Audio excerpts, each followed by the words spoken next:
Saudações, caríssimo, muito obrigado pela doação. Ao propósito disso, eu já registrei o vosso nome para concorrer ao sorteio dos 12 prêmios, que será realizado no dia 22 de janeiro. Então, já está tudo certo. E com relação à questão do batismo de desejo, na verdade, isto aí é uma prática da igreja, essa questão de sepultura eclesiástica para catecúmenos. Então, não existe uma inovação da parte do Código de Direito Canônico, mas existe uma aplicação prática de uma realidade teológica admitida pela igreja desde o tempo dos Santos Padres, que você encontra dispersa nos Santos Padres, nos autores escolásticos, e que depois do Concílio de Trento, sobretudo, se tornou uma realidade estabelecida universalmente, digamos, em todos os catecismos, manuais de teologia dogmática, nos doutores da igreja, como Santo Afonso Maria de Ligório, São Roberto Bellarmino, esses da modernidade, e, claro, já São Tomás também. Todos eles afirmaram a doutrina do batismo de desejo, batismo de sangue, claro, entendido, no sentido próprio, como uma forma de suprir a falta do batismo. Então, não se trata de batismo propriamente, não é sacramento, é apenas uma maneira de dizer, de notar que existe uma maneira de conseguir o efeito do batismo, um dos efeitos do batismo, não todos, mas um dos efeitos mediante o desejo, que é, na realidade, também uma maneira de indicar um ato de contrição perfeita, um ato de fé e de caridade perfeita, e assim também um ato de derramar o seu sangue, martírio. Então, é disso que se trata. Então, o mártir, ele tem a verdadeira fé, e por ele ter a verdadeira fé, dá testemunho de Cristo, então como está na Sagrada Escritura, ele que der testemunho de mim perante os homens, eu darei testemunho dele perante o Pai.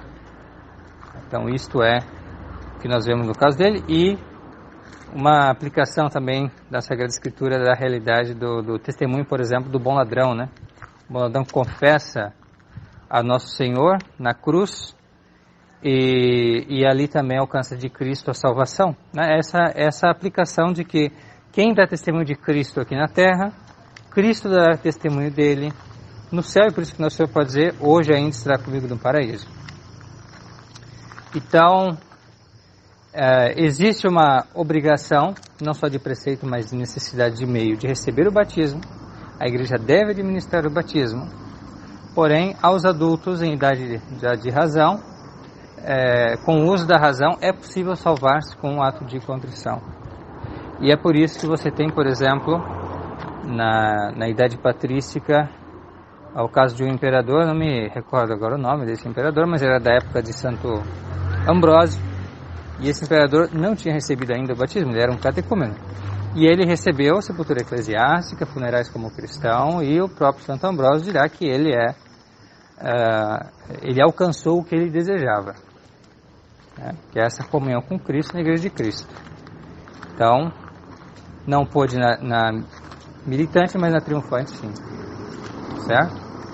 Então, a teologia, ela procura sistematizar a revelação da maneira mais perfeita possível, mas a teologia é teologia principalmente sendo fiel ao depósito revelado e se rendendo quando muitas vezes os mistérios e a fé, o que nos foi transmitido, excede a nossa capacidade de elaboração e de compreensão. Então, aqui existe um certo mistério, mas é um fato admitido pela teologia positiva, e a teologia escolástica ela precisa construir em cima disso. A especulação teológica ela precisa construir sobre os dados da revelação, e assim, não pode fechar os olhos para esta realidade no intuito de ser mais clara, ser mais persuasiva, etc, etc.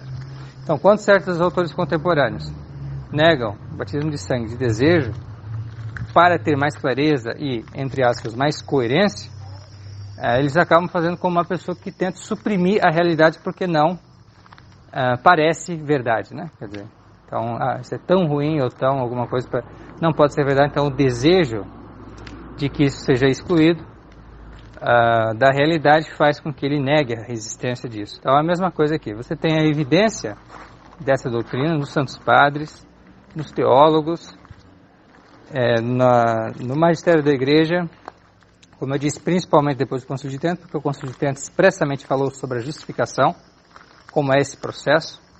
O Concílio de Trento ele deixa claro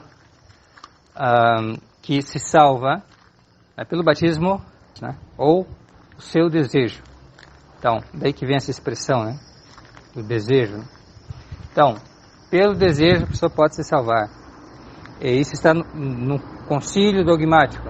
Então, o que o Código de Direito Canônico de 1917 vai fazer é simplesmente aplicar essa realidade teológica, essa verdade na prática da igreja. Mas isso já era, na verdade, aplicado, como eu falei. Tem imperador, catecúmeno que foi, não só teve sepultura eclesiástica, como teve funerais eclesiásticos também. Tá? Então, considerado um cristão. Já. Então, tratado como tal. Isso é a Igreja Católica. Isso não é uma invenção de algum herege. Na realidade, a negação dessa doutrina que é uma coisa que a gente pode situar no tempo. Né? Padre Fini falou algo assim nos Estados Unidos, em Boston, lá nos anos 40. Recebeu uma condenação por conta disso. Aqui na nossa época, os irmãos Diamond falam isso. Então, é uma coisa peculiar deles. Isso é uma coisa própria deles. Isso não é algo que é sustentado pela igreja. Né? Na verdade, não sustentar o batismo de desejo de sangue, que é uma coisa inovadora. Né? Enquanto você vê todos os manuais de teologia, catecismos que são mais elaborados, que falam um pouco mais sobre a questão do batismo, o catecismo do Concílio de Trento, o Concílio de Trento propriamente dito, teólogos, santos padres, todos falam sobre isso. Eu fiz até uma coletânea ali no nosso site a esse respeito, né, porque muitas pessoas se deixam levar por essa teoria, que parece algo cativante, parece algo que faz sentido, etc. Como é simples, parece realmente algo verossímil. Né? Agora, é um erro teológico grave, muito grave, segundo alguns teólogos é mesmo uma heresia. Né? E eu sou da opinião que isso é herético, porque o Concílio de Trento explicitamente ensina isso, essa questão do batismo de desejo. Então, se a pessoa nega isso, é provavelmente um herege. Mas essa é a minha opinião. Né?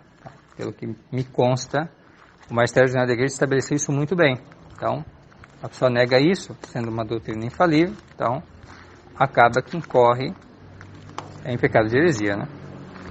Então, mas de qualquer maneira não é uma coisa com a qual nós devamos querer indulgir, né, em nutrir esses pensamentos e seguir essa doutrina. Isso é uma doutrina perigosa, inovadora e não faz parte realmente do depósito da fé, ok? Vou mandar para o senhor alguns links aqui onde eu falei a respeito desse assunto. Muitíssimo obrigado pela vossa atenção. Fique com Deus. Até mais. Tchau, tchau. Salve Maria.